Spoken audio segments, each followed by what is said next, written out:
Hi guys, welcome to our channel Telugu audio stories with Maithri. నా channel ఎవరైనా first time చూస్తున్నట్టయితే తప్పకుండా లైక్ చేయండి, షేర్ చేయండి అండ్ సబ్స్క్రైబ్ చేసుకోండి. Miss Lakkamamba part 83. ఇక లేట్ చేయకుండా స్టోరీలోకి వెళ్ళిపోయి. మాది చూరుల వంశం మేడం. అప్పుడంటే గొప్ప రాజులు, గొప్ప రాజ్యాలు ఉండేది. ఇప్పుడు ఎక్కడ మేడం? ఎక్కడ ఎవరు ఏం చేసినా ఇట్టే తెలిసిపోతుంది. చుట్టూ సీసీ కెమెరాలు అన్నాడు ఆ హెల్మెట్ వ్యక్తి నవ్యతో. మై గాడ్ అంటూ 2 సెకండ్లు సైలెంట్‌గా ఉన్న నవ్య వెంటనే ఏం చెప్తున్నారు మీరు? చోళులు భారతదేశాన్ని పాలించిన గొప్ప రాజవంశం మీది. చూస్తున్నారు కదా ఆడియన్స్, ఇదొక ఇంట్రెస్టింగ్ తో కూడిన ఎక్స్క్లూజివ్ ఇంటర్వ్యూ కానుంది మన ఛానల్లో. కాబట్టి ఎక్కడ మిస్ అవ్వకుండా ఈ ఇంటర్వ్యూని మీరు పూర్తిగా చూడండి. ఇక్కడ మనం చూసుకున్నట్లయితే చోళులు భారతదేశాన్ని పాలించిన గొప్ప తమిళ వంశం. వీరు కీర్తి శకం 9వ శతాబ్దం నుంచి 13వ శతాబ్దం వరకు దక్షిణ భారతదేశాన్ని పాలించారు. చోళులు తమ పరిపాలన కాలంలో గొప్ప సముద్ర శక్తిగా ఎదిగారు మరియు దక్షిణ ఆసియాలో తమ ప్రభావాన్ని విస్తరించారు. అలాంటి గొప్ప వంశంలోని ఒక వ్యక్తి సడన్ గా మన ముందుకు రావడం నాకు చాలా విచిత్రంగా, అంటే ఆశ్చర్యంగాను, ఒక చెప్పలేని భావన ఇది. అనూహ్యమైన అనుభూతి కలుగుతుంది నాకు మిమ్మల్ని చూస్తుంటే అంటూ తెగ ఎక్సైట్మెంట్ తో అంటుంది నవ్య. చరిత్రదేముంది మేడం, చింపితే చెరిగిపోతుంది. చరిత్ర చరిత్ర చరిత్ర. ఇక్కడ అందరి చరిత్ర నాకు తెలుసు మేడం అని ఎదురుగా ఉన్న వ్యక్తి తెగ రెచ్చిపోతూ అన్నాడు. ఇకపోతే మా వంశం చోళులు కాదు, చోరులు. మీరే తెగ ఉత్సాహంతో హుషారుతో సరిగ్గా అర్థం చేసుకోలేరు అని అతను అనగానే కెమెరా వెనుక ఉన్న కౌశిక్ నవ్వుతూ నవ్యాన్ని చూసి నోటికి చెయ్యి అడ్డు పెట్టుకున్నాడు. కౌశిక్ నవ్వులో ఏదో వెటకారం కనిపించింది. అలాగే అతన్ని అనుమానంగా చూస్తూ, చోరులు అంటే? సారీ, అలాంటి రాజవంశం గురించి నేను ఎప్పుడూ వినలేదు. మీరు భారతదేశపు రాజుల వంశమేనా, లేక పక్క దేశం నుంచి దండెత్తుకొని వచ్చి ఓడిపోయిన వారా? కరెక్ట్గా చెప్పండి, అర్థం కావడం లేదు నాకు. చోరులు అంటే మీనింగ్ ఏంటి అని అడిగింది నవ్య డౌట్ఫుల్ గా హెల్మెట్ వ్యక్తిని. దండెత్తుకొని రాలేదు, ఏ దండను దించి రాలేదు. మీరు అడిగిన దానికి నేను చెప్తా, కానీ నాదొక డౌట్ మేడం. మీకు హిందీ రాదా అని అడిగాడు. మరి వెటకారం ఇతని గొంతులో కనిపించింది. దాంతో నవ్య రాదు అంది సీరియస్ గానే. మీది హైదరాబాద్ కాదా అని మళ్ళీ అడిగాడు అతను. ఇక్కడ ఇంటర్వ్యూ చేస్తున్నది నేను, నన్ను మీరు కాదు. అండ్ నాది హైదరాబాద్ కాదు, నిజామాబాద్. ఇప్పుడు చెప్పు, చోరులు అంటే ఏంటి మీనింగ్?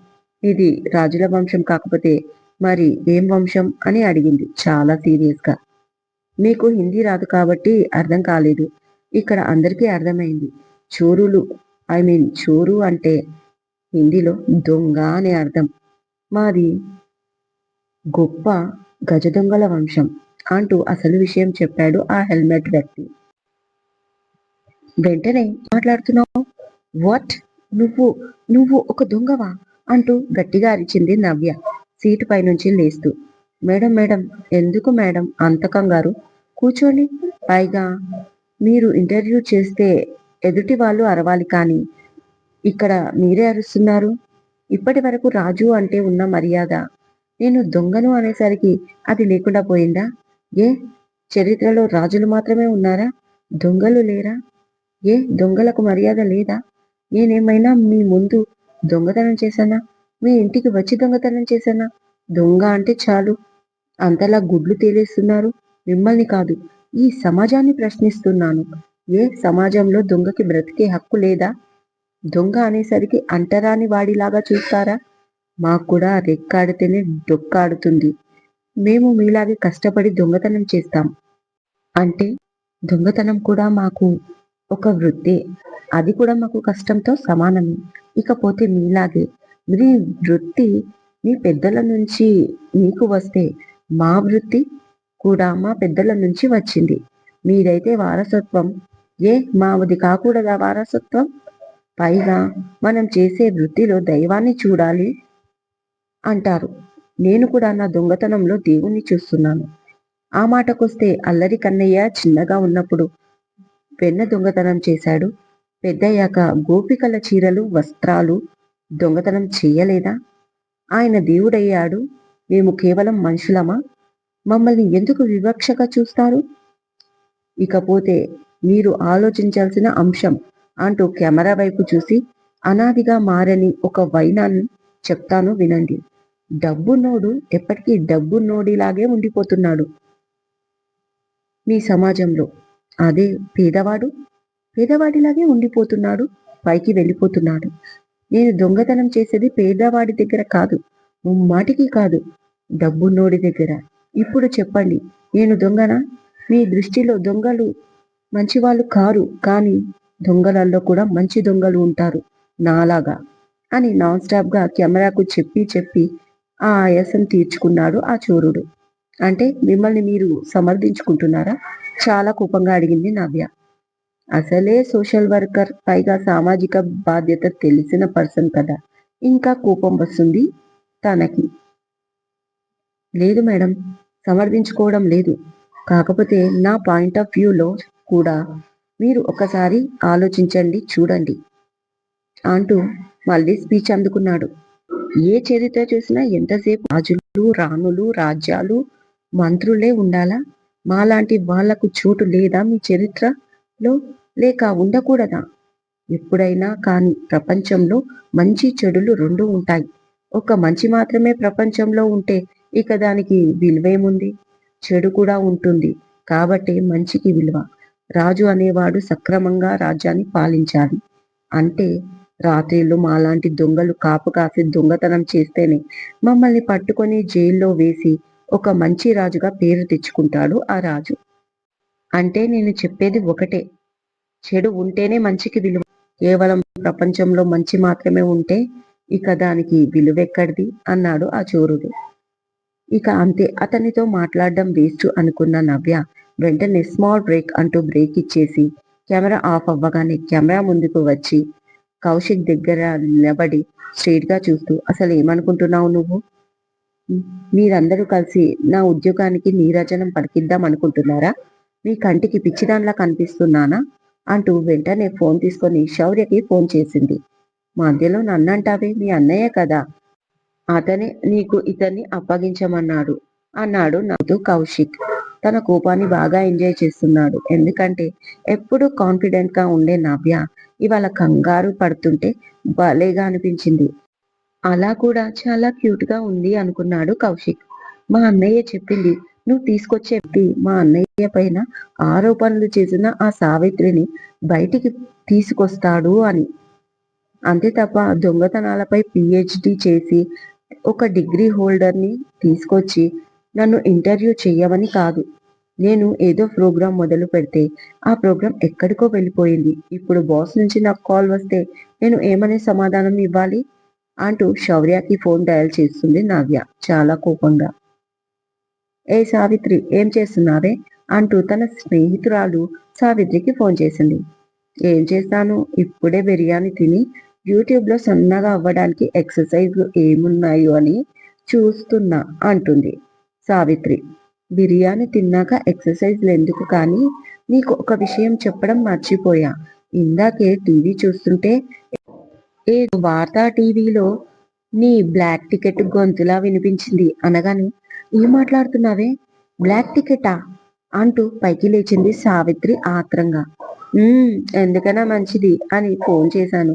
ఆ గొంతు నాకైతే అలాగే వినపడింది అనగానే, ముఖం చూసావా అని అడిగింది ఆత్రంగా సావిత్రి.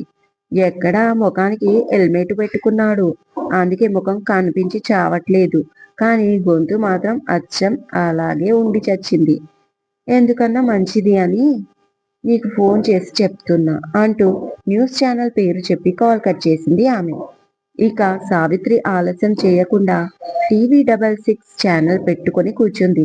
విరహ ప్రేమికుడు టైటిల్తో కనిపిస్తూ అడ్వర్టైజ్లు కనిపిస్తున్నాయి స్క్రీన్ పైన. నేను ఏదో ప్రోగ్రాం మొదలు పెడితే ఆ ప్రోగ్రాం ఎక్కడికో వెళ్ళిపోయింది. ఇప్పుడు బాస్ నుంచి నాకు కాల్ వస్తే నేను ఏమని సమాధానం చెప్పాలి అని కోపంగా అంటూనే నవ్య శౌర్యకి డయల్ చేస్తుంది.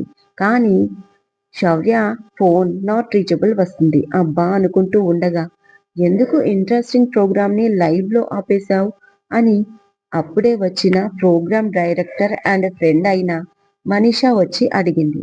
ఆ పిచ్చి పట్టి ఇదేమైనా గొప్ప ప్రోగ్రామా? ఏదో ప్రేమ పావురాల్లాంటి ప్రేమికులను కలపాలి అనుకున్నాను తప్ప ఈ ప్రేమ గబ్బిలాలు కూడా ఉంటాయని మొదటిసారి చూస్తున్నా. అయినా వీటి గురించి ఇప్పటి వరకు నాకు తెలీదు అంది నవ్య. కరెక్టేనే, ప్రోగ్రాం ఒక్కసారి స్టార్ట్ అయ్యాక ఇలా సస్పెన్స్ లో పెట్టేసి లైవ్ లో వదిలేసి దాన్ని ఇవ్వకపోతే ప్రేక్షకులు ఊరుకుంటారా అని అడిగింది మనీష. ఊరుకోక ఏం చేస్తారు? ఇలాంటి ప్రోగ్రాం చేస్తే సమాజంపై చెడు ప్రభావం పడుతుంది. అయినా ఇదేమన్నా గొప్ప ప్రోగ్రాం కాదు. ఈ ప్రోగ్రాం వల్ల సొసైటీకి ఏమని మెసేజ్ ఇస్తున్నమని దొంగల్ని గొప్పవాళ్ళు అని చెప్పడం తప్ప, అందుకే ఆపేశాను. అది కాక ఇప్పుడు నాకు బాస్ నుంచి కాల్ వస్తే నేను ఏమని సమాధానం చెప్పాలి అని మళ్ళీ అంటూ ఉండగా మేనేజర్ పరిగెత్తుకుంటూ వచ్చాడు. మిస్ నవ్య, మన బాస్ కాల్ చేశాడు, అర్జెంటుగా మీతో మాట్లాడాలంట. ఇందాక లైవ్ ప్రోగ్రాం గురించి చాలా సీరియస్ గా ఉన్నాడు అంటూ ఫోన్ చేతికి ఇచ్చాడు. బా బాబోయ్, నేను ఇప్పుడు మా బాస్ తో ఏం మాట్లాడాలి? నేను వెళ్ళిపోయానని చెప్పండి. ప్రోగ్రాం ఇక్కడితో ఆగిపోయింది. కావాలంటే ఈవినింగ్ వచ్చి ఆయనకు ఇంకా ప్రేక్షకులకు క్షమాపణ చెప్తానని చెప్పండి. ఇలాంటి ప్రోగ్రాం చేసినందుకు అంటూ తన రూమ్ లోకి పారిపోయింది నవ్య. ఎందుకే అంత భయపడిపోతున్నావు అంటూ వెనకే మనీష, ఆమె వెనకే కౌశిక్ కూడా పరిగెత్తాడు. హెల్మెట్ చోరుడు మాత్రం ఒక పక్కన నిలబడి తన ఫేస్ కి కాకుండా హెల్మెట్ కి టచ్అప్ చేపించుకుంటున్నాడు కెమెరామ్యాన్ తో. నెక్స్ట్ ప్రోగ్రామ్ కంటిన్యూ ప్రిపరేషన్ కోసం రూమ్ లోకి వెళ్ళగానే నవ్య తన వస్తువులన్నీ సర్దుకుంటూ, మరి ఇలాంటి చెత్త ప్రోగ్రామ్ చేస్తే మన ఛానల్ ఉంటుందా? అసలు న్యూస్ ఛానళ్లలో పోటీ చాలా ఎక్కువగా ఉంది. మన ఛానల్ టాప్ పొజిషన్ కి వెళ్ళడానికి బాస్ రకరకాల ప్రోగ్రాంలు చేయమని మనల్ని ప్రోత్సహిస్తూ ఉంటాడు. బట్ ఇప్పుడు ఈ ప్రోగ్రాం వల్ల ఇన్ని రోజులు ఆయన ఛానల్ సంపాదించుకున్న మంచి పేరు కూడా మంటలో కలిసిపోయింది ఈ ప్రోగ్రాంతో. అది కూడా నా వల్ల. దీన్నిటికీ కారణం నన్నే అంటారు ఇప్పుడు. నా పైన కేసు కూడా పెట్టొచ్చు అని నవ్య ఏడుస్తుంది దాదాపుగా. అప్పుడే తన చేతిలోని ఫోన్ మోగింది. శౌర్య కాలింగ్ అని కనిపిస్తుంది డిస్ప్లే పైన. సేమ్ టైం మేనేజర్ పరిగెత్తుకుంటూ వచ్చాడు ఈసారి తన రూమ్ కి. నవ్య, నీతో అర్జెంటుగా బాస్ మాట్లాడాలంట. జస్ట్ ఇప్పుడే టెలికాస్ట్ అవుతున్న లైవ్ ప్రోగ్రామ్ గురించి చాలా సీరియస్ గా ఉన్నాడు అని సేమ్ డైలాగ్ తో సేమ్ ఎక్స్ప్రెషన్ తో చెప్పి, పైగా బాస్ ఆల్రెడీ బయలుదేరాడంట నిన్ను కలవడం కోసం అంటూ చిన్న షాక్ కూడా ఇచ్చాడు మేనేజర్. అంతే, ఆ షాక్ తో మాడిపోయిన దోశలాగా తయారైంది నవ్య. వెంటనే శౌర్య ఫోన్ లిఫ్ట్ చేసి, ఏం చేశావన్నయ్యా నువ్వు అని దీనంగా అడిగింది నవ్య. ఏడుపు ఒకటి తక్కువైంది తన ఫేస్ లోనే కాదు గొంతులో కూడా. ఏం జరిగిందిరా? What happened? ఏదైనా ప్రాబ్లమా అని అడిగాడు శౌర్య ఆత్రంగా ఫోన్లో. ప్రాబ్లం కాదు, చాలా పెద్ద ప్రాబ్లం. నా లైఫ్ అండ్ డెత్ సమస్య. ఈ ప్రోగ్రాం వల్ల నా ఉద్యోగానికి కాదు, నా చావుకొచ్చింది అంటుంది నవ్య దీనంగా. ఇదండి ఇవాళటి ఎపిసోడ్. ఈ ఎపిసోడ్ మీకు నచ్చినట్టు అయితే నాకు కామెంట్లో చెప్పండి. అలాగే లైక్ చేయండి, షేర్ చేయండి, హైప్ ఇవ్వండి, సబ్స్క్రైబ్ చేసుకోండి నా ఛానల్ని. మరొక మంచి ఎపిసోడ్తో మీ ముందు ఉంటాను. మైత్రి.